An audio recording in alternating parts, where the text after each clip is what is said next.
सुब्हाना व तआला आपकी सलाह, आपकी नमाज को कबूल फरमाएंगे इंशाअल्लाह। उस वक्त तक के आप जितना भी जिद्दोजहद कर सके, आप अरबी में जो सलाह में जो सूरह फातिहा पढ़ते हैं, कुरान की आयतें पढ़ते हैं, वो सब सीखने की कोशिश कीजिए। आप अरबी ज़बान नहीं जानती तो ट्रांसलिट्रेशन का सहारा ले सकती है। अगर ये नहीं जानती, कम से कम तर्जुमा जो भी आप इसके बारे में जान सके वो आप अगर जहन में सिर्फ रखेंगे और जिस तरीके से इशारन क़याम और सुजूद का पालन कर सकेंगे, इंशाअल्लाह अल्लाह सुब्हाना व तआला आपकी नमाज को कबूल फरमाएगा। और आप अपने कोई मुस्लिम सहेली का सहारा लीजिए या आप इस्लामिक रिसर्च फाउंडेशन आ सकती है। इंशाअल्लाह अल्लाह सुब्हाना व तआला बहुत ही जल्द आपको सही तरीका दिखाएंगे और आप जिस तरीके से हम मुसलमान पढ़ते हैं उस तरीके से पढ़ पाएंगे इंशाअल्लाह। माइक नंबर 2 से भाई का सवाल। Good evening, sir. So my name is Swapnil Mayekar. So my question for you is, you said media is bad, but it has two sides. So how can we as a youth can improve it? My first question is this, and my second question is, so how can I as a common person improve the relation between Hindus and Muslims in our country?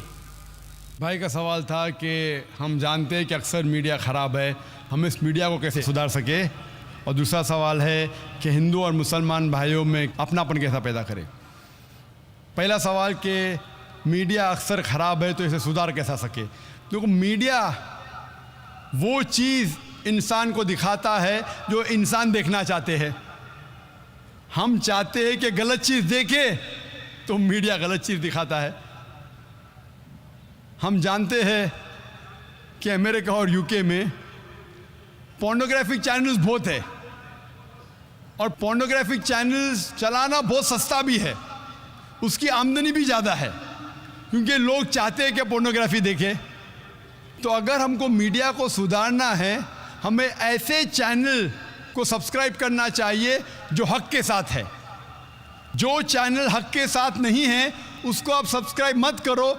इंशाअल्लाह धीरे धीरे media भी सुधर जाएंगी।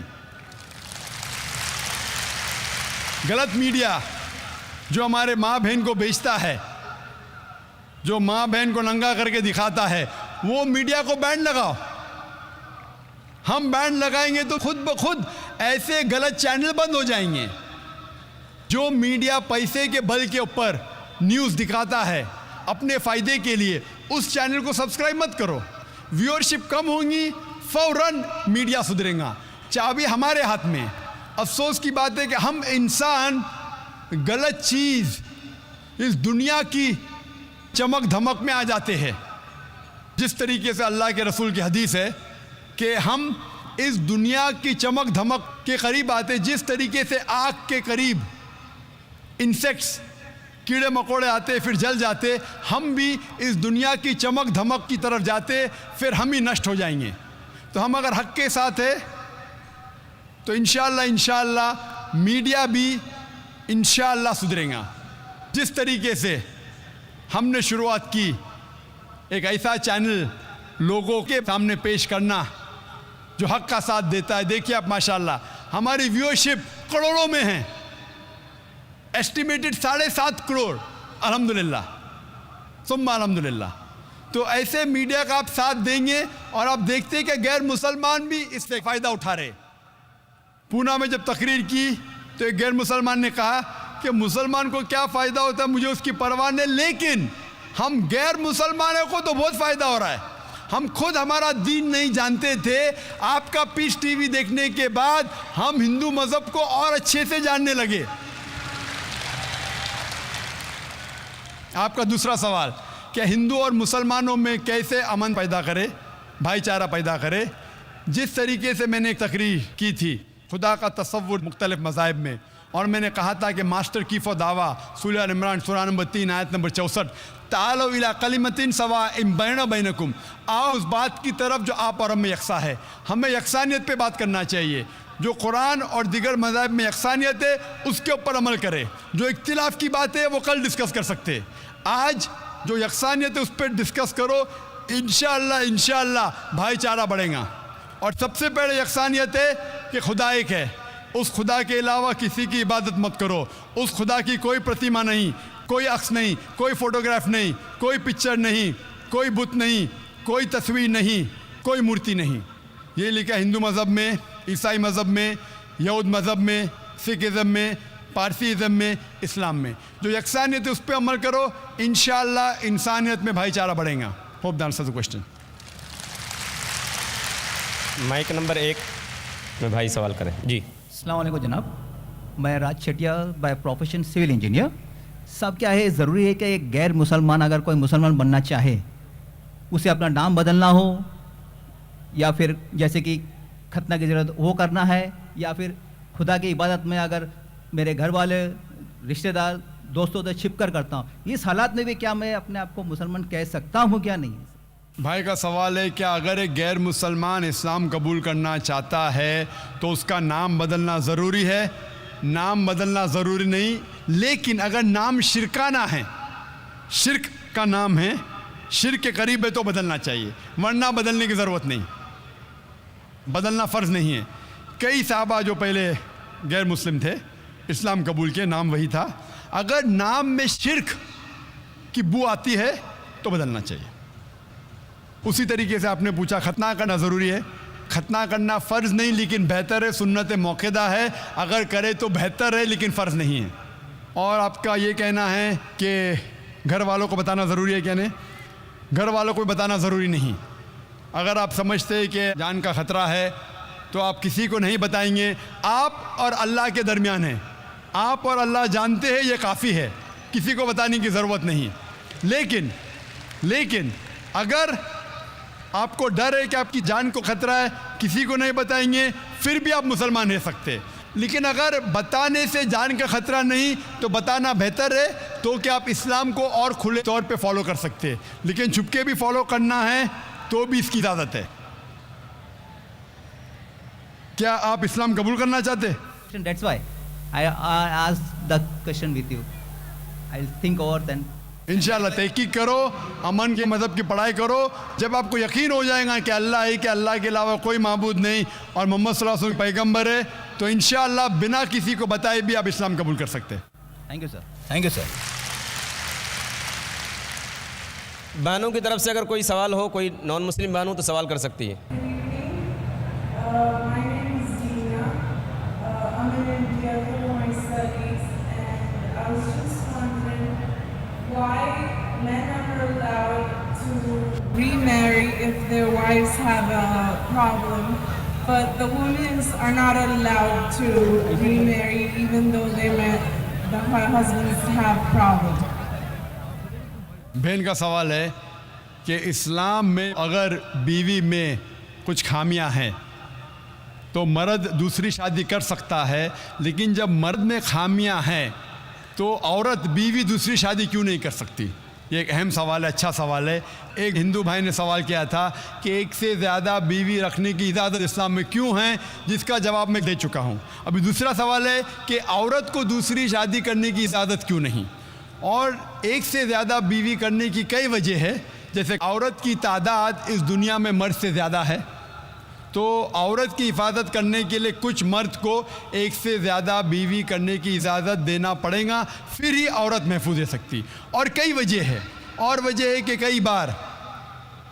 कई बार बीवी अगर कुछ उसमें मेडिकल प्रॉब्लम है तो वो बच्चे को जन्म नहीं दे सकती, तो ऑप्शन रहता है क्या वो बीवी को तलाक दे और नई बीवी करे।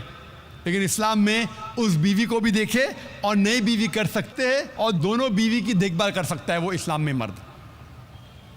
इसी तरीके से अगर कोई औरत एक्सीडेंट हो सकता है और अपने शोहर को सेटिस्फाई नहीं कर सकती, तो दो चीज़ें हो सकती, वो बीवी को तलाक दे और नई बीवी करे, या पहली बीवी जिसका एक्सीडेंट हो चुका है, जो अपाहिज हो चुकी है, उसको रखे और दूसरी बीवी करे। अगर मेरी बहन अपाहिज हो जाती है तो मैं पसंद करूँगा कि उसका शौहर उसे रखे और दूसरी शादी करे बनिस्बत उसको तलाक दे।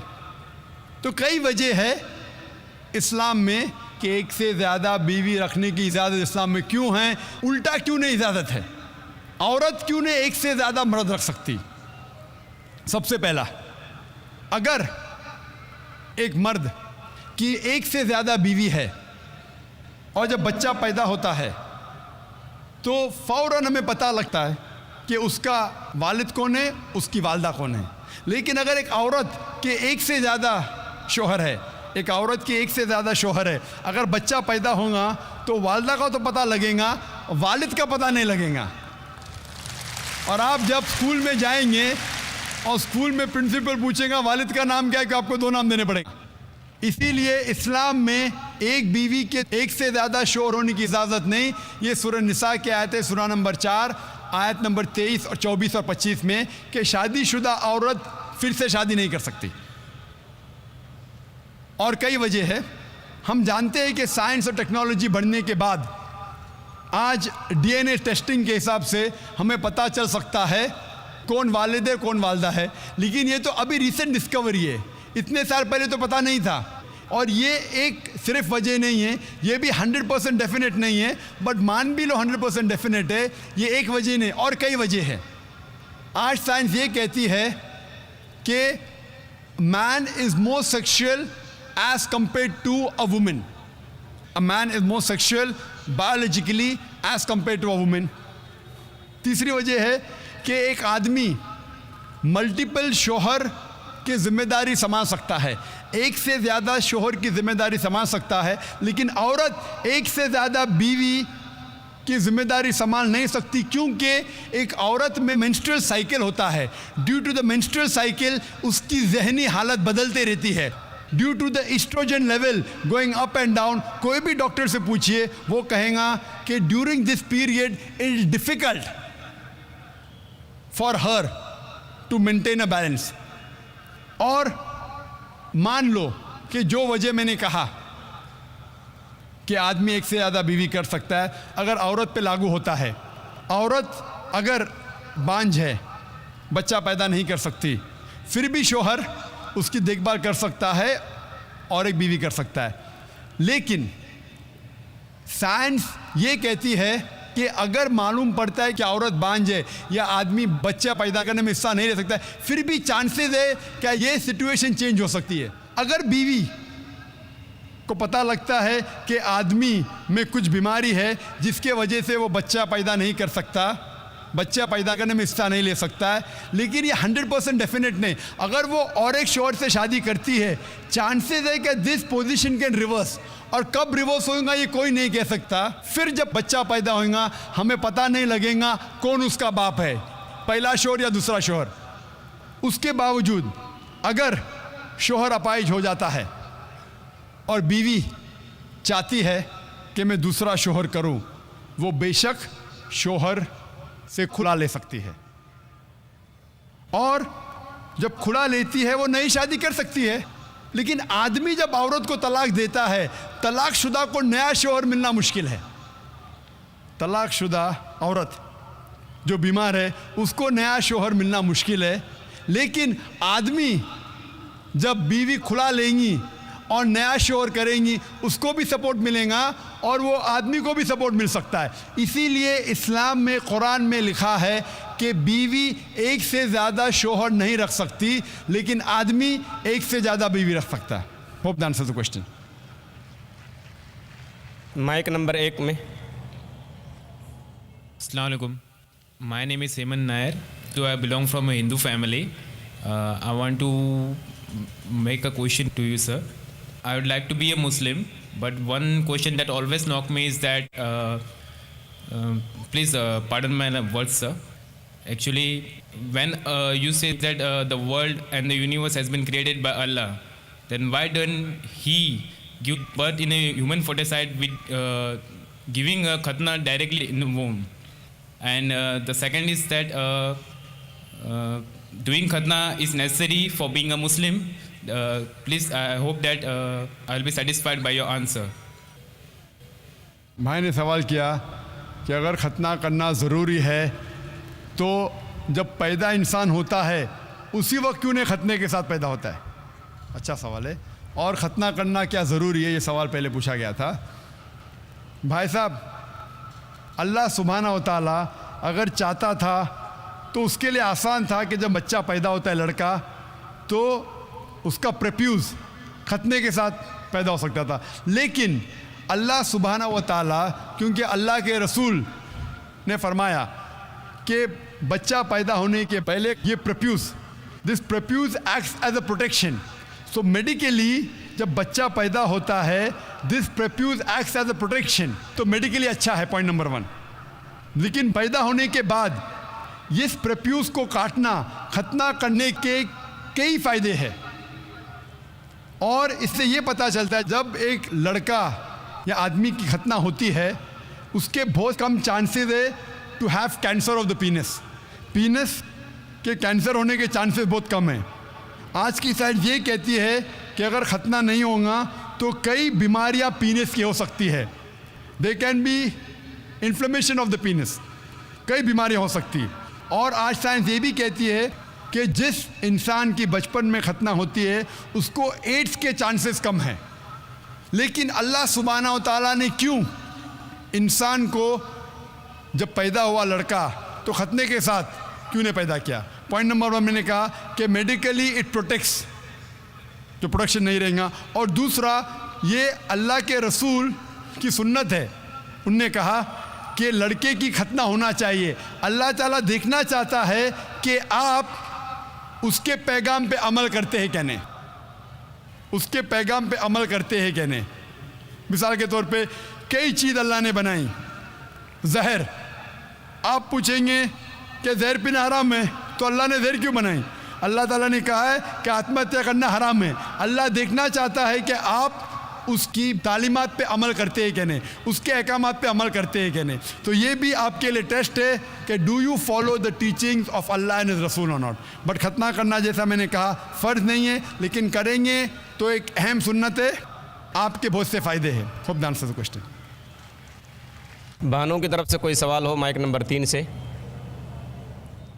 मेरा नाम ममता अल्लाह है, मैं इस्लाम का मुस्लिम चाहती हूँ और फिर आप मुझे कलमा पढ़ाएंगे।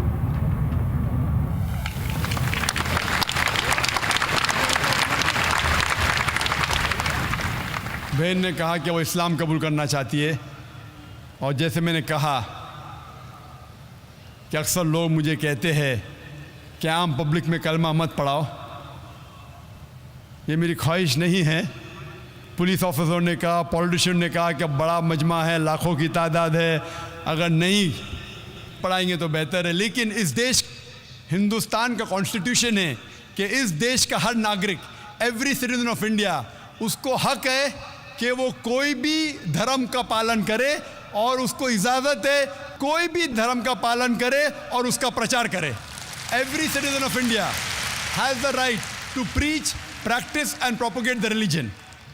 इस्लाम में लेकिन किसी पे ज़बरदस्ती नहीं की जा सकती। इस्लाम में किसी को ज़बरदस्ती से इस्लाम कबूल करना हराम है।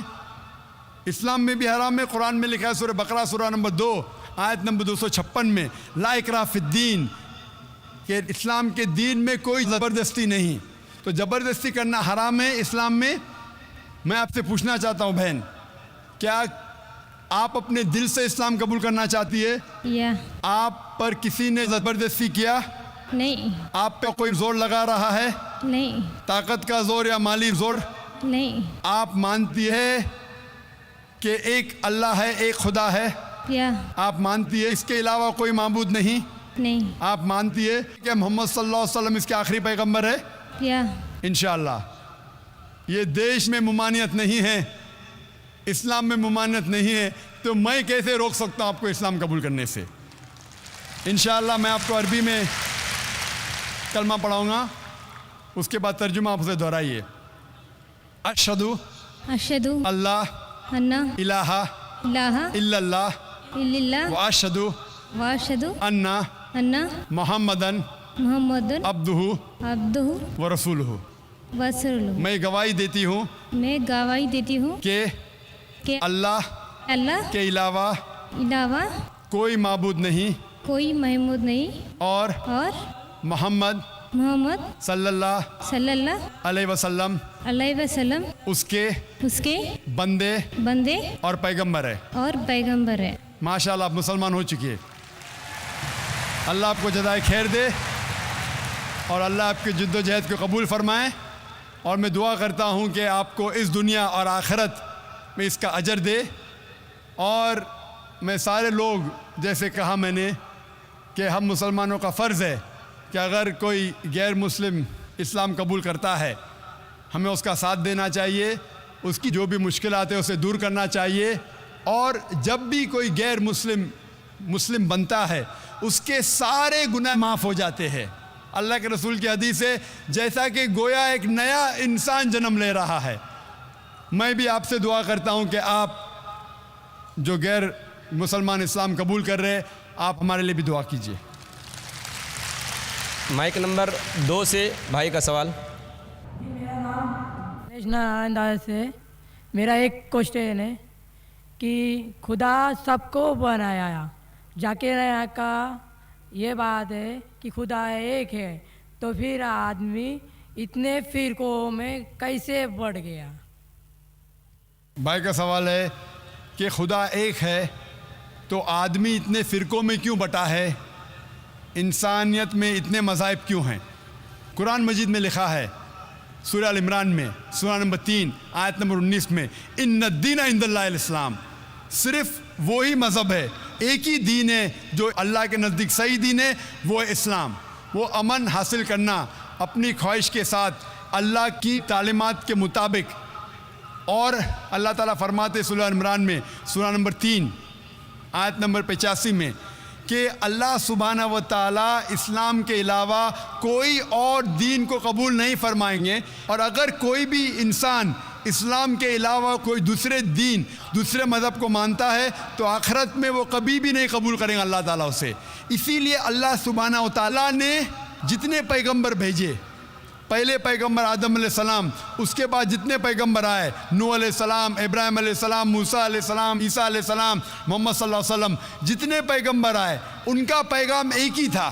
वो था कि एक अल्लाह में मानो और एक अल्लाह, एक खुदा की इबादत करो। और उस खुदा, उस अल्लाह की कोई प्रतिमा नहीं, कोई अक्स नहीं, कोई फोटोग्राफ नहीं, कोई पेंटिंग नहीं, कोई बुत नहीं, कोई मूर्ति नहीं, कोई स्टैचू नहीं, कोई स्कल्पचर नहीं।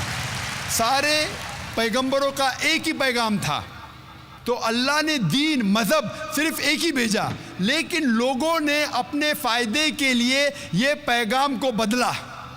जब भी पैगाम बदला, अल्लाह ने एक नए पैगंबर को भेजा सही पैगाम देने के लिए। फिर कुछ वक्त के बाद फिर से पैगाम में मिलावट आई।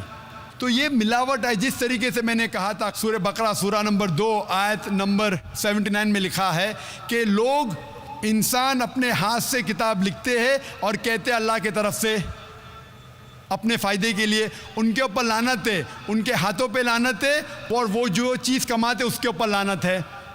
लेकिन जितने पैगंबर पहले आए वो सिर्फ अपने कौम के लिए आए थे और उनका पैगाम महदूद था एक वक्त के लिए, जब तक नया पैगाम आएगा। लेकिन क्योंकि मोहम्मद सल्लल्लाहु अलैहि वसल्लम आखिरी पैगंबर है, वो सिर्फ मुसलमान या अरबों के लिए नहीं भेजे गए थे, वो भेजे गए थे सारे आलमीन के लिए। जिस तरीके से अल्लाह ताला फरमाते सूरह अंबिया में सूरह नंबर 21 आयत नंबर 107, वमा अरसलनाका इल्ला रहमतल आलमीन, हमने तुम्हें नहीं भेजा लेकिन सिर्फ रहमत बना के सारे आलमीन के लिए, सारी इंसानियत के लिए, सारे जहां के लिए।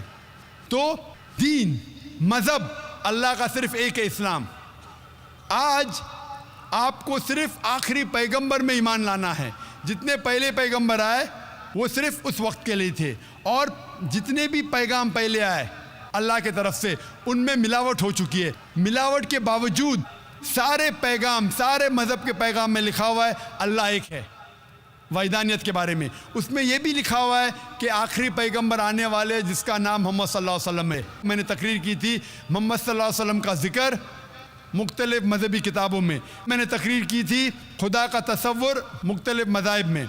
ये दोनों तकरीर के बाद पता लगता है कि सारे मज़हब मानते हैं कि अल्लाह एक है और उसके अलावा कोई माबूद नहीं। सारे मज़हब मानते हैं कि मोहम्मद सल्लल्लाहु अलैहि वसल्लम आखिरी पैगंबर है। तो आज आप चाहे हिंदुस्तान में हो, चाहे यूके में हो, चाहे यूएसए में हो, चाहे सऊदी अरेबिया में हो, चाहे सिंगापुर में हो, आपको मानना चाहे एक अल्लाह में और आखिरी पैगंबर मोहम्मद सल्लल्लाहु अलैहि वसल्लम में। और सारे मज़हब की किताबें ये दिखाती है कि अल्लाह एक है और मोहम्मद सल्लल्लाहु अलैहि वसल्लम आखिरी नबी और रसूल है।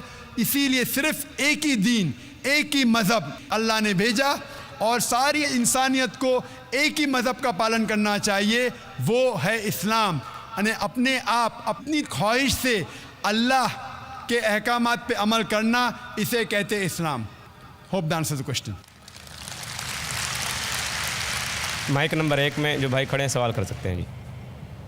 अस्सलाम वालेकुम जाकिर साहब, मेरा नाम संतोष सिंह है। मैं एक मुस्लिम लड़की से शादी किया हूँ कोर्ट द्वारा। मैं इस्लाम कबूल करना चाहता हूँ। मेरे माँ बाप मुझसे नाराज़ हैं, अपने घरों को घर से बेदखल कर दिए हैं। आज मेरे पास रहने का कोई सहारा नहीं है। आप सब मेरे भाई मेरे लिए दुआ करें कि मैं अपना मुसलमान बनने का फ़र्ज़ अदा करूं, और कोई एक मेरा अच्छा सा नाम चुन के रख दीजिए।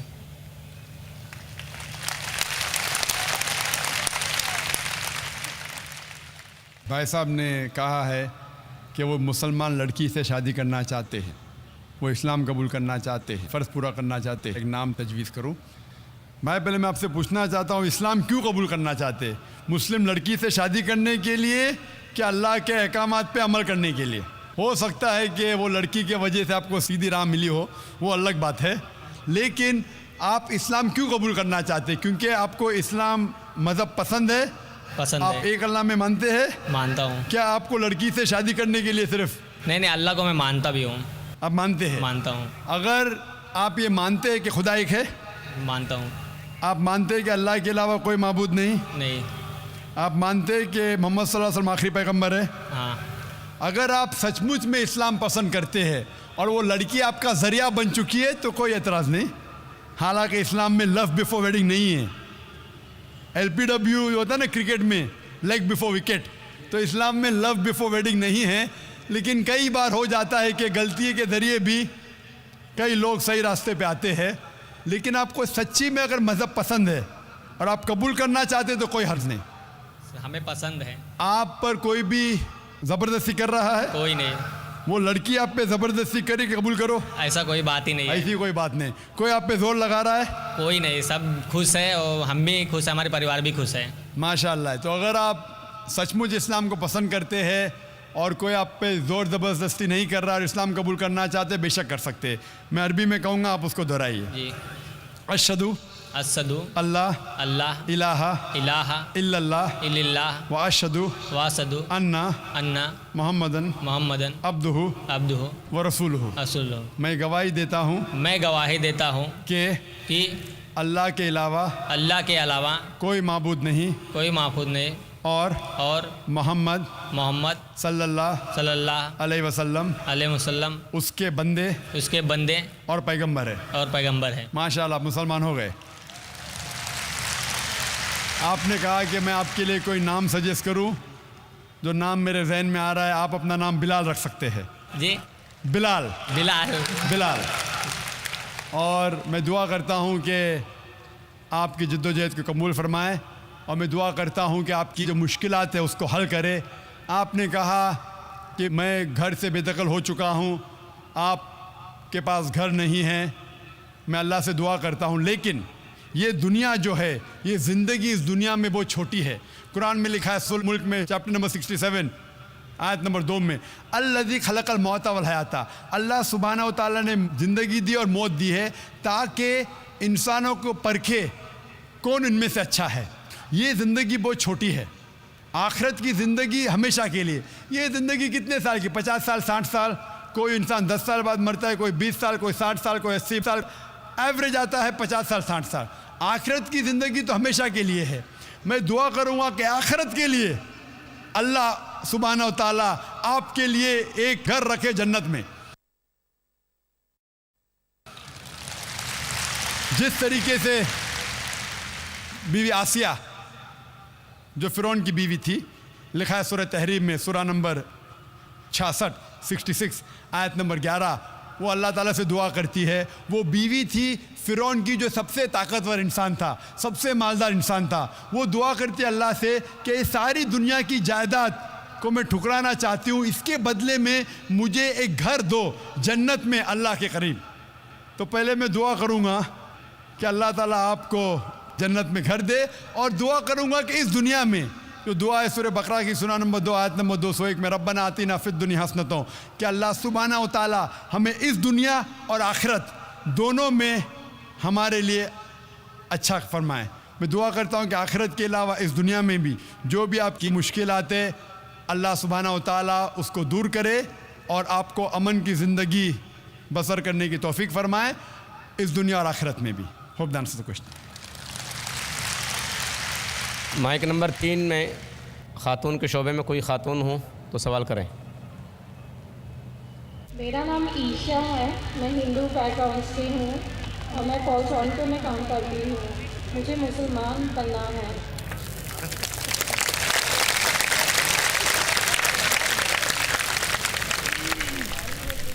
बहन ने कहा कि वो इस्लाम कबूल करना चाहती है। मैं आपसे पूछना चाहता हूँ बहन, क्या आप अपने दिल से इस्लाम कबूल करना चाहती है? जी हाँ। आप पर किसी ने ज़बरदस्ती किया? बिल्कुल नहीं। आप पे कोई जोर लगा रहा है? नहीं। ताकत का जोर या माली जोर? बिल्कुल नहीं। आप मानती है कि खुदा अल्लाह एक है जी हाँ। और उसके अलावा कोई माबूद नहीं? नहीं। आप मानती है कि खुदा के आखिरी पैगंबर मोहम्मद सल्लल्लाहु अलैहि वसल्लम है? जी हाँ। इंशाल्लाह मैं अरबी में कलमा कहूँगा, आप उसके दोहराइए इंशाल्लाह। अशहदु अल्लाह इलाहा इल्लल्लाह व अशहदु अन्ना मुहम्मदन अब्दुहु व रसूलुहु। मैं गवाही देती हूँ कि अल्लाह के अलावा कोई माबूद नहीं और मोहम्मद सल्लल्लाहु अलैहि वसल्लम उसके बंदे और पैगंबर है।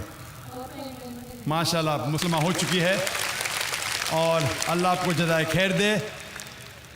इस्लाम कबूल करने के लिए जैसा मैंने कहा कि मजमे में कहने की ज़रूरत नहीं, लेकिन मैं इन 9 मुस्लिमों की दाद देता हूँ कि लाखों के मजमे में हिंदुस्तान में अल्हम्दुलिल्लाह इनकी हिम्मत को दाद देता हूँ कि बम्बई जैसी शहर में इनकी हिम्मत को दाद देता हूँ कि लाखों के मजमे में सब लोग के सामने अल्लाह इनको जज़ाए खैर दे।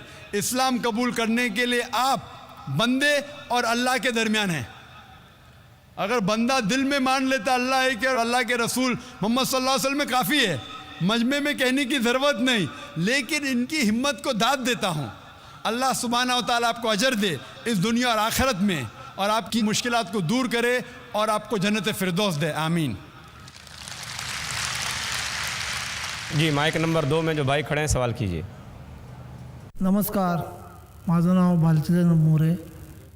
ये देखो, आप जो कार्य कर रहे हैं वही मराठी में जो बांधव लोग हैं इनके लिए आप क्या कर रहे हैं, इतना मैं प्रश्न कर रहा हूँ बस। भाई साहब का सवाल है, हम जो हिंदी और उर्दू में ये प्रोग्राम कर रहे, तकरीर कर रहे, आप मराठी में क्या कर रहे हैं? यही सवाल, ऐसा ही सवाल 10 साल पहले लोग मुझसे पूछते थे कि आप अंग्रेज़ी में इतना काम कर रहे, उर्दू हिंदी में क्यों नहीं करते? तो चंद साल बाद हमने शुरू किया। लोग कहते थे मुझे कि आप अंग्रेज़ी में तकरीर कर रहे, उर्दू हिंदी में क्यों नहीं करते? मेरी उर्दू हिंदी बहुत कमज़ोर है। 2 साल 3 साल पहले कोशिश की, काफ़ी गलतियां हैं, अब भी है। अल्लाह ताला मदद कर रहा है मेरी, और माशाअल्लाह अभी मजमा जो है अंग्रेज़ी तकरीर से ज़्यादा मजमा है माशाअल्लाह। लाखों लोग बम्बई शहर में सुमैया ग्राउंड में, अल्लाह ताला इस नाचीज़ की कोशिश को कबूल फरमाएं। आपका सवाल था कि मराठी में हम क्या कर रहे हैं। मराठी में हमारे कुछ दाई है इस्लामिक रिसर्च फाउंडेशन में जो तकरीर करते हैं। मराठी पे महारत नहीं है मुझे, सिर्फ उतनी मराठी जानता हूँ जितना मैं हॉस्पिटल में सीखा। हॉस्पिटल में जब मैं डॉक्टर बना तो पूछता था, तुम्हारा काय त्रास है, तुम्हारा ताप येते काय, तुमको क्या डिफ़िकल्टी है, डू यू हैव फीवर, क्या आपको बुखार है? तो ये थोड़े बहुत अल्फाज जानता हूँ मैं, लेकिन दावत हर ज़बान में होना चाहिए। क्योंकि मुझे अंग्रेज़ी पे महारत है, मैंने अंग्रेज़ी में शुरू किया, उर्दू और हिंदी में भी अल्हम्दुलिल्लाह कोशिश कर रहा हूँ। उर्दू और हिंदी में कई मुकर्रर हमारे इस्लामिक रिसर्च फाउंडेशन के मराठी में 1 या 2 मुकर्रर है सिर्फ। लेकिन मेरी जितनी भी किताबें हैं IRF के, जितने भी वीडियो कैसेट्स है, हमारे वहाँ कॉपीराइट्स नहीं है, नो कॉपीराइट। आप मेरे जो भी किताब चाहे तो कोई भी ज़बान में ट्रांसलेट कर सकते हैं। और अल्हम्दुलिल्लाह सुम्मा अल्हम्दुलिल्लाह मेरी किताबें कई ज़बान में ट्रांसलेट हो चुकी है। इंग्लिश से सिर्फ उर्दू में, हिंदी में नहीं, तमिल में, मलयालम में, रशियन में, अरबी में, कई ज़बानों में तर्जुमा हो चुका है। हमारे पास कोई कॉपीराइट नहीं। जो भी हिंदी और अंग्रेज़ी जानता है और उसके साथ मराठी जानता है और मेरी किताबों का तर्जुमा करना चाहता है, उसके लिए कोई मुमानियत नहीं, कोई मुमानियत नहीं। मेरे कैसेट को भी डब कर सकता है, इसके लिए कोई मुमानियत नहीं। और इंशाअल्लाह अल्लाह सुब्हानहू व तआला अगर ऐसे अफराद हमें भेजेगा जो मराठी भी जानता है तो हम उसकी मदद करेंगे। और इंशाअल्लाह हम कोशिश करेंगे कि ये अमन का पैगाम, क्योंकि हम महाराष्ट्र में रहते हैं, इंशाअल्लाह हम कोशिश करेंगे कि मराठी ज़बान में भी मराठी मानूस के लिए, जो लोग मराठी जानते, इंशाअल्लाह कितना वक्त लगेगा मैं जानता नहीं हूँ। हमारी कोशिश है कि हर ज़बान में हम इस्लाम का पैगाम फैलाएं। जितनी हम कोशिश करेंगे, जितना अल्लाह ताला हमारा साथ देगा, इंशाअल्लाह हम कोशिश करेंगे कि दिगर ज़बान में भी अमन का पैगाम फैलाए। और हम दुआ करते हैं कि इंशाअल्लाह बहुत जल्दी हम मराठी में भी इस्लाम का पैगाम फैलाएंगे इंशाअल्लाह। जी भाई, माइक नंबर 1 से सवाल करिए। मेरा नाम मुकुंद दवे है, बेरोजगार हूँ। आपने बोला है कि जो इस्लाम कबूल करता है उससे हज़ारों गुना माफ़ हो जाता है, मगर मेरे हिसाब से सबका मालिक एक है। और एक मालिक होते हुए किसको ये नज़र से देखता है और किसको वो नज़र से देखता है। हिंदुओं को माफ़ नहीं करेगा और जो इस्लाम धर्म स्वीकार करता है उसको माफ़ कर देगा। ये कौन सा ऊपर वाले का कानून है जो मेरी समझ में नहीं आ रहा है। बहुत अच्छा सवाल, बहुत अच्छा सवाल। मालिक एक तो सारे इंसानों के लिए अदल भी एक होता है। बहुत अच्छा सवाल, बहुत अहम सवाल। भाई का सवाल है कि ये किधर का मुसलमानों को माफ़ करता है, हिंदू को नहीं माफ़ करता है। मैंने आपसे कहा कि जो इंसान नाम का मुसलमान है, उसका नाम मोहम्मद अब्दुल्ला ज़ाकिर है, तो वो काफ़ी नहीं जन्नत में जाने के लिए। मुस्लिम का मतलब वो इंसान जो अमन हासिल करता है अपनी ख्वाहिश, अपनी मर्ज़ी से खुदा के अहकामात पे अमल करने के बाद। यानी जो इंसान अपने मालिक के अहकामात पे अमल करता है वो सच्चा इंसान है। वो नाम का क्या है उसका मैं कोई लेना देना नहीं। यहाँ मैं कह रहा हूँ कि जो इंसान अल्लाह के अलावा किसी के साथ शिर्क कर रहा था, आज शिर्क करना छोड़ दिया, आज उसके गुनाह माफ़ होंगे। चाहे कोई भी हो, आप भी अगर कहते कि मैं शिर्क करना छोड़ दूंगा, अल्लाह के अलावा किसी और की इबादत नहीं करूँगा, जो हिंदू मज़हब की किताब में लिखा है, और मैं मानूंगा आखिरी पैगंबर मोहम्मद सल्लल्लाहु अलैहि वसल्लम में, चाहे आप ईसाई है, चाहे आप हिंदू है, चाहे आप यहूदी है, आज आप अगर अपने मालिक का कहना मानेंगे तो आपका मालिक आपको माफ़ करेगा। लेकिन अगर आप कहेंगे मेरा मालिक एक, लेकिन मालिक का कहना नहीं मानेंगे तो मालिक कैसा माफ़ करेगा। मिसाल के तौर पे एक एग्जामिनेशन होता है, टीचर सारे तालिबे इल्म के लिए बराबर है। टीचर 1 साल के लिए सारे तालिबे इल्म, सारे स्टूडेंट्स को सिखाता है, बराबर। लेकिन एग्जामिनेशन में जो टीचर पूरे साल भर सिखाता है, जो तालिबे इल्म वो टीचर के सिखाए मुताबिक एग्जामिनेशन पेपर में लिखता है वो पास हो जाएगा। जो तालिबे इल्म टीचर जो सिखाता है उसके खिलाफ काम करता है तो टीचर क्या उसको पास करेगा? चाहे वो हिंदू, मुस्लिम हो, ईसाई हो, जो टीचर सिखाता है उसके ऊपर वो तालिबे इल्म उसके मुताबिक इम्तिहान देता है, वो पास होगा। आपका मालिक, हमारा मालिक एक है। सारी किताबों में लिखा है, हिंदू मज़हब की किताब में, यहूद मज़हब की किताब में, ईसाई मज़हब की किताब में, इस्लाम मज़हब की किताब में, सिख मज़हब की किताब में कि मालिक एक है। मालिक के अलावा किसी की इबादत नहीं करना चाहिए, खुदा के अलावा किसी की इबादत नहीं करना चाहिए। कल मैंने फरमाया था कि उस खुदा की कोई प्रतिमा नहीं, कोई अक्स नहीं, कोई फोटोग्राफ नहीं, कोई पिक्चर नहीं, कोई बुत नहीं, कोई मूर्ति नहीं। फिर अगर आप मूर्ति देंगे तो आप मालिक का कहना नहीं मान रहे। तो अगर आप मालिक का कहना मानेंगे, आपका नाम कुछ भी हो, मोहन हो, कुछ भी हो, शंकर हो या अब्दुल्ला हो, अगर आप मालिक का कहना मानेंगे तो आप सचमुच उस मालिक के बंदे हैं। अगर आप मालिक का कहना मानेंगे तो आपके गुनाह माफ़ हो जाएंगे। तो ये अरबी में कह रहा हूँ कि मुस्लिम तो लोग को ये लफ्ज़ से नफ़रत है। अगर नफ़रत है तो मैं मुस्लिम लफ्ज़ को निकालता हूँ, मैं ये कहता हूँ जो भी इंसान अपने मालिक का कहना मानता है उसे अरबी में कहते हैं मुस्लिम। लेकिन आपको मुस्लिम शब्द से नफ़रत है, मुस्लिम शब्द को निकाल दो। मैं ये कहूँगा जो खुदा के अहकामात पे अमल करता है, खुदा के कलमात पे अमल करता है, ये मानता है कि खुदा एक है, उसके अलावा किसी की पूजा नहीं करना चाहिए, वो इंसान के गुनाह वो मालिक माफ़ करेगा। आप अगर मानेंगे खुदा एक है, आप मानते खुदा एक है, आप मानते खुदा के अलावा किसी और को पूजना नहीं चाहिए, मानते? हाँ क्या नहीं मानते? आप मानते बुत परस्ती गलत है, आप मानते कि मूर्ति पूजा गलत है, आप मानते कि आखिरी पैगंबर मोहम्मद सल्लल्लाहु अलैहि वसल्लम है? नहीं मानते। बोलते हैं जैसे शिव शंकर को पैगंबर बोलते हैं, जैसे साईं बाबा को ये सब जो पैगंबर हो गए, ये हर फरिश्ते ऐसे ऐसे आते गए। आपने मेरी 15 तारीख की तकरीर सुनी? मैंने नहीं सुना। मोहम्मद सल्लल्लाहु अलैहि वसल्लम का जिक्र मुख्तलिफ मजहबी किताबों में, आप कैसेट लीजिए, मेरी तकरीर है मोहम्मद सल्लल्लाहु अलैहि वसल्लम का जिक्र मुख्तलिफ मजहबी किताबों में। इसमें मैंने साबित किया हूँ कि मजहबी किताब बदलने के बावजूद सब मजहबी किताब में लिखा है कि आखिरी पैगंबर आने वाले हैं। उस आखिरी पैगंबर का नाम है मोहम्मद सल्लल्लाहु अलैहि वसल्लम। आप हिंदू मजहब से ताल्लुक़ रखते? हिंदू मजहब की किताब में लिखा है, भविष्य पुराना पर्व 3 खंड 3 अध्याय 3 श्लोका 5 से 8 में लिखा है भविष्यवाणी मोहम्मद सल्लल्लाहु अलैहि वसल्लम की। आप पढ़ेंगे भविष्य पुराना पर्व 3 खंड 3 अध्याय 3 श्लोका 10 से 27 में मोहम्मद सल्लल्लाहु अलैहि वसल्लम का जिक्र है। आप कुंटब सुक्ता पढ़िए, अथर्वा वेद में लिखा है, किताब number 20 him number 127 shloka number 1 से 14 में लिखा है मोहम्मद सल्लल्लाहु अलैहि वसल्लम के बारे में। आप पढ़िए अथर्वा वेद किताब नंबर 20 अध्याय नंबर 21 श्लोका नंबर 6 और 7 में मोहम्मद सल्लल्लाहु अलैहि वसल्लम का जिक्र है। मोहम्मद सल्लल्लाहु अलैहि वसल्लम का जिक्र है साम वेद में अहमद जैसा, साम वेद उत्तर चिक मंत्रा नंबर 1500 लिखा है। यजुर्वेद में अध्याय नंबर 31 श्लोका नंबर 18 में। आप पढ़ेंगे ऋग्वेद किताब नंबर 8 अध्याय नंबर 6 वर्ष नंबर 10 में।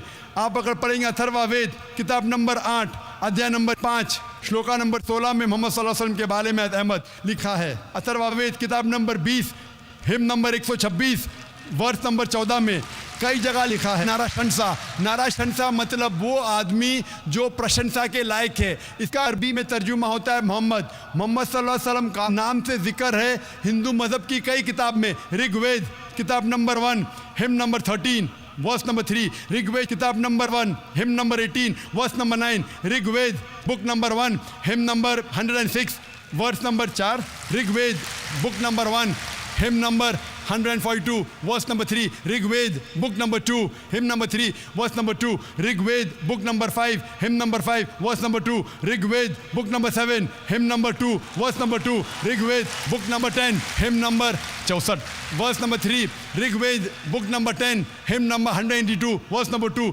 Yajurveda chapter number 20 verse number 55, Yajurveda chapter number 20 verse 37, Yajurveda chapter number 20 verse 57, Yajurveda chapter 21 verse number 31। मैं सिर्फ हवाले दे सकता हूँ आपकी किताबों में से सिर्फ घंटों तक जिसमें लिखा है मोहम्मद सल्लल्लाहु अलैहि वसल्लम आखिरी पैगंबर है।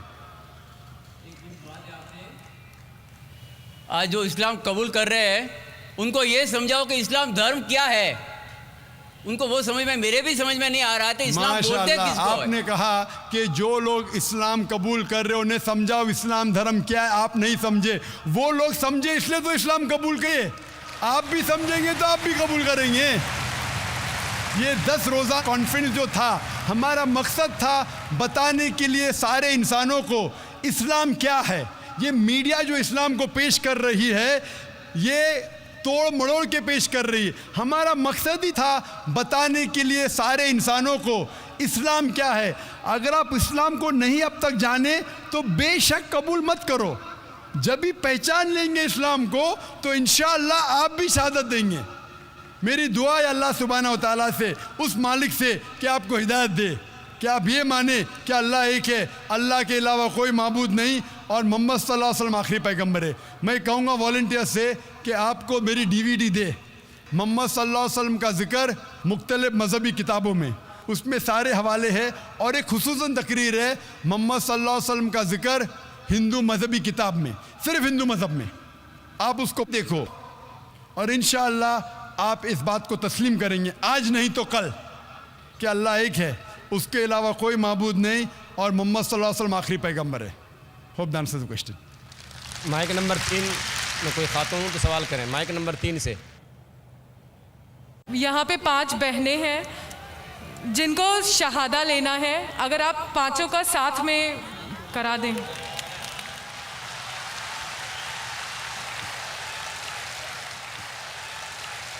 मैं जो नहीं चाहता हूँ वो अल्लाह ताला कर रहा है। मुझे किसी ने कहा कल कि शहादा इतने हो रहे, क्यों ना आप ऐलान करो कि एक साथ में दो तो वक्त बचेगा और लोग आएंगे। मैंने कहा मैं पब्लिक में नहीं कहना चाहता हूँ, लेकिन माशाअल्लाह लोग को पता है कि वक्त कम है, तो पांचों बहनें साथ में माइक के नज़दीक आ गए। मैं सिर्फ ये पूछना चाहता हूँ पांचों बहनों से, क्या कोई भी आप पे ज़बरदस्ती कर रहा है इस्लाम कबूल करने के लिए? कोई आप पे दबाव डाल रहा है इस्लाम कबूल करने के लिए? आप मानते हैं कि खुदा एक है? हाँ। और अल्लाह के अलावा कोई माबूद नहीं? हाँ। आप मानते हैं कि मोहम्मद सल्लल्लाहु अलैहि वसल्लम आखिरी पैगंबर है? हाँ। मैं सिर्फ ये पूछना चाहता हूँ कि बारी बारी एक बहन अपना नाम कहे, अभी आपका नाम क्या और कौन से मज़हब से ताल्लुक़ रखते, उसके बाद मैं साथ में कलमा पढ़ाऊँगा आपको। मेरा नाम कुसुम पाटिल है, मैं इस्लाम कबूल करना चाहती हूँ। दूसरी बहन अपना नाम फरमा सकती है? मेरा नाम है निर्मला शैलेंद्र गायकवाड़, मगर मेरे शोहर भी उधर आए कलमा पढ़ने के लिए। अरे तो शोहर भी आ सकते हैं। जो भी भाई, अभी वक्त कम है, जो भी भाई और बहन इस्लाम कबूल करना चाहते वो माइक नंबर 1, 2 और 3 पे साथ में आ सकते हैं। 3, 4, 5 वक्त कम है, टाइम लिमिट है हमारे पास। जो भी इस्लाम कबूल करना चाहते हैं माइक्रोफोन के नज़दीक आ सकते हैं, माइक नंबर 1, 2 और 3। आप अपना नाम बोलिए। तीसरी बहन नाम बोलिए सिर्फ अपना। My name is Shweta. Okay, चौथी बहन। I'm a Catholic and I can't disclose my name. I'm no sorry. Problem, नाम डिस्क्लोज करने की जरूरत नहीं। पांचवी बहन। This is Samta over here. I want to accept Islam. माशाल्लाह। भाई लोग उस माइक नंबर 2 पे कितने भाई हैं जो इस्लाम कबूल करना चाहते? कितने? एक। इस माइक्रोफोन पे 1, 2, 3, 4, 5, 6, 8, 1 और 5, 14। आप सब लोग से पूछना चाहता हूँ, आप पे कोई भी जोर जबरदस्ती कर रहा है इस्लाम कबूल करने के लिए? नहीं। कोई भी आप पे दबाव डाल रहा है? नहीं। आप अपनी मर्जी से इस्लाम कबूल करना चाहते? जी हाँ। आप मानते हैं कि खुदा एक है? जी हाँ। और अल्लाह के अलावा कोई माबूद नहीं? जी हाँ। आप मानते हैं कि मोहम्मद सल्लल्लाहु अलैहि वसल्लम आखिरी पैगंबर है? जी। आप सिर्फ अपना नाम कीजिए भाई साहब। आपका नाम अगर कहना चाहते, नहीं कहना चाहते तो नहीं भी कह सकते। नाम? नितेश। हितेश। एक के बाद एक अपना नाम बोल सकते? हीरा। 2 हो गए माशाल्लाह। 2 लोग उधर? हाँ, 2 माशाल्लाह 2 हो गए, तो 10 और 5, 15। भाई साहब? शैलेंद्र गायकवाड़। शैलेंद्र गायकवाड़। दूसरा? उमेश। माशाल्लाह। तीसरा? संदीप जाट फ्रॉम चौथा? गणेश नारायण दास। पांचवा? जी मेरा शंकर राम। छठा? शंकर मोटे। सातवां? मोहन मेघवाल। आठवां? मेरा नाम फूलचंद है। माशाल्लाह। 8 भाई इधर, 2 भाई उधर, 5 बहन इधर, 15। सब लोग को साथ में मैं कलमा पढ़ाऊंगा इंशाअल्लाह। अल्लाह ने आपको हिदायत दी है, आप इसको दोहराइए अरबी में, बाद में तर्जुमा करूंगा। अशहदु अल्लाह इलाहा इल्लल्लाह व अशहदु अन्ना मुहम्मदन अब्दुहु व रसूलुहु। मैं गवाही देती हूँ और देता हूँ कि अल्लाह के अलावा कोई माबूद नहीं और मोहम्मद सल्लल्लाहु अलैहि वसल्लम उसके बंदे और पैगंबर है। माशाल्लाह। अल्लाह सुब्हानहू व तआला आप सबकी जिद्दोजहद को कबूल फरमाए। मैं अल्लाह सुब्हानहू व तआला से दरख्वास्त करता हूँ, दुआ करता हूँ कि अल्लाह सुब्हाना व तआला आप सबको इस दुनिया और आखिरत में इसका अजर दे, और दुआ करता हूँ कि आप सबको जन्नत फिरदौस दे और इस दुनिया में जो भी आपकी मुश्किलात है उसे दूर करे। और मैं दरख्वास्त करता हूँ हमारे मुसलमान भाइयों और बहनों से कि जब भी नौ मुस्लिम इस्लाम में आता है, हमारा फ़र्ज़ है कि उनकी मदद करे, उनको कोई तकलीफ़ है वो दूर करे। वो अगर जानना चाहते इस्लाम के बारे में कुछ इल्म तो आप उन्हें दीजिए, इंशाअल्लाह आपको सवाब मिलेगा, और ये हो सकता है कि ये हमारा ज़रिया भी बने जन्नत के लिए। मैं आप सबको कहता हूँ जो लोग ने इस्लाम कबूल किया, मैं आपसे कहता हूँ कि आप मेरे लिए भी दुआ कीजिए और इस इदारे के लिए भी दुआ कीजिए ताकि अल्लाह सुब्हाना व तआला हमारे इस काम को भी कबूल फरमाए। शुक्रिया। वक्त की कमी होने की वजह से और 3 सवाल ले सकते हैं। माइक नंबर 3 में मुझे ऐसा लगता है ख़ातून के इसमें इस्लाम कबूल करने के अलावा शायद कोई और भी ख़ातून हैं। अगर कोई ख़ातून हो तो उनको मौका दीजिए, कोई गैर मुस्लिम ख़ातून हो। माइक नंबर 3 से। हेलो, मेरा नाम कुसुम पाटिल है, मैं इस्लाम कबूल की है। अभी मेरा नाम कुलसुम पाटिल कर। और दूसरा सवाल है, मैं सिस्टर थी, 33 साल में ईमानदारी से म्यूनसिपाल्टी में काम किया और 55 साल में मेरे को कंपलसरी रिटायर किया। मेरा 3 साल बाकी है। अभी मैं हाई कोर्ट में केस जीत के 20 महीना हो गया। हाई कोर्ट के जज ने बोला 2 महीने के अंदर उसका सब कुछ दे दो करके। जयराज पाठक कमिश्नर है, अभी तक 5 साल से मेरे को पगार भी नहीं, पेंशन भी नहीं, कुछ भी नहीं दिया। 2004 से मिलता नहीं, इसलिए मेरा एक अच्छा वकील चाहिए। बहन कह रही है कि वो म्यूनसिपैलिटी स्कूल में काम करती थी, उनको रिटायर किया गया है, केस लड़ रही है, वो चाहती है कि कोई अच्छा वकील मिले।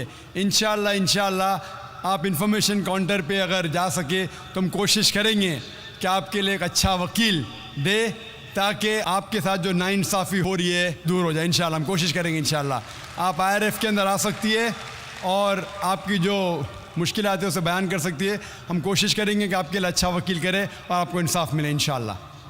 माइक नंबर 2 में। वेरी गुड इवनिंग, मेरा नाम श्याम खत्री है and by profession I am into software engineering and my question is कि लाइक मुझे पता है कि किसी चीज़ को, मतलब कोई ह्यूमन हो या एनिमल हो, उसे कैद करना गलत है, जो कि हमें कोई नुकसान नहीं पहुंचाता था, करेक्ट। फिर भी मेरे ऐसे दोस्त हैं जो लाइक पेट एनिमल्स रखते हैं 4 दीवार के अंदर, दैट इज फिश टैंक। भाई साहब हमारे पास ज़रा इन्फॉर्मेशन आई है क्योंकि 10 बज चुके हैं, तो कह रहे हैं कि हमें प्रोग्राम को ख़त्म करना चाहिए। But you can answer this my question. जो भी आपके सवाल आते हैं आप IRF में आइए, इंशाअल्लाह मैं पहले आपका सवाल का जवाब दूंगा, या ये प्रोग्राम ख़त्म होने के बाद आप आ सकते हैं लॉन्च के अंदर, स्पीकर लॉन्च में, मैं आपके सवाल का जवाब दूंगा। अभी वक्त की किल्लत होने की वजह से जो आखिरी जो दुआ हम करना चाहते हैं, मैं रिक्वेस्ट करूँगा शेख फैज़ुर रहमान से कि इमाम को प्रोबला दुआ पढ़ें। मैं गुजारिश करूँगा इस पीस कॉन्फ्रेंस में तकरीर करने वाले तमाम मुकर्रिरीन से कि वो ऊपर तशरीफ़ लाएँ स्टेज पे। मौलाना मोहम्मद अशफाक साहब सलफ़ी, अबुल आस साहब वहीदी, अबू ज़फ़र हसन नदवी, मुकीम अहमद फैज़ी, डॉक्टर उबैदुल्लाह फ़हद, तारिक अब्दुल्ला, मुस्तफ़ा नदवी, मुबारक कापड़ी, डॉक्टर RK नूर, सनाउल्लाह मदनी, डॉक्टर शुएब सैयद, रफ़ीक मदनी, अतहर ख़ान, निसार नाडियाडवाला, शमीम अहमद फ़ौज़ी, अब्दुल बासित मदनी, अकबर अली। अब मैं गुजारिश करता हूँ सबसे पहले वलान अनालतमिस मिन फ़ज़ीलत शेख अली अहमद अल हुज़ैफ़ी अन यतक़द्दम लना बिकलिमातिन तौजीहिया फ़ी अक़ल्ल वक़्तिन मुमकिन। अहमद अली हुज़ैफ़ी फ़लियतफ़ज़्ज़ल मशकूरन। बिस्मिल्लाहिर्रहमानिर्रहीम, अल्हम्दुलिल्लाहि रब्बिल आलमीन, वसल्लल्लाहु वसल्लम वबारक अला सय्यिदिल अंबिया'i वल मुरसलीन व इमामिल मुत्तक़ीन सय्यिदिना व नबीना मुहम्मद व अला आलिहि व सहबिहि अजमईन। अय्युहा अस्सामिऊन अलकिराम मिनल मुस्लिमीन व गैरिल मुस्लिमीन,